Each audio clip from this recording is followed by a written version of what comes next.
All over the country, new houses are being built on greenbelt land, but how much exactly? It can be hard to visualise how much land is being built on per year. It certainly appears that there's loads of new housing development for an ever-increasing population.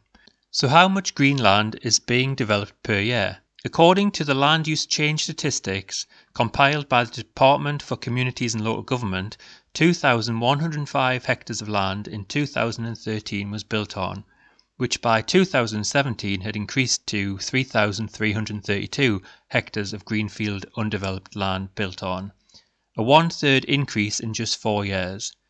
A football pitch is about 0.8 of a hectare, which means that approximately 3,000 football pitches of green space were concreted over in just 2017. So let's assume the yearly figure has not increased since 2017, although it could have. This means that in just the last 4 years, 12,000 football pitches of green space were lost to urbanisation.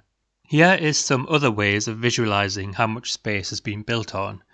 Hyde Park in London is 142 hectares, so 23.4 Hyde Parks of countryside was concreted over in 2017.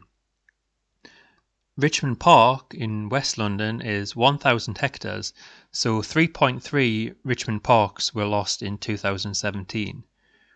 Sherwood Forest, home of Robin Hood, is 420 hectares, so an area the size of 32 Sherwood Forests were destroyed in 4 years since the start of 2017. It affects cities as well as the countryside. For example, the Centre for Ecology and Hydrology recently worked out that 11.3 hectares of green space in Edinburgh is lost to urbanisation per year, equivalent to 15 football pitches. About half is due to new housing on greenbelt farmland surrounding the city, and the other half is infill development in larger gardens, green verges, and paving of gardens. Another interesting fact from the land use data is that new developments are becoming a lot more dense per hectare. In 2008, new built housing had a UK average of 45 dwellings per hectare. In 2001, just 7 years earlier, the average density was 25 dwellings per hectare. This is an 80% increase in density, which will affect garden size, sewage, drainage, etc. The increase in density occurred in all parts of the country. The more rural southwest England increased from 25 to 36 dwellings per hectare.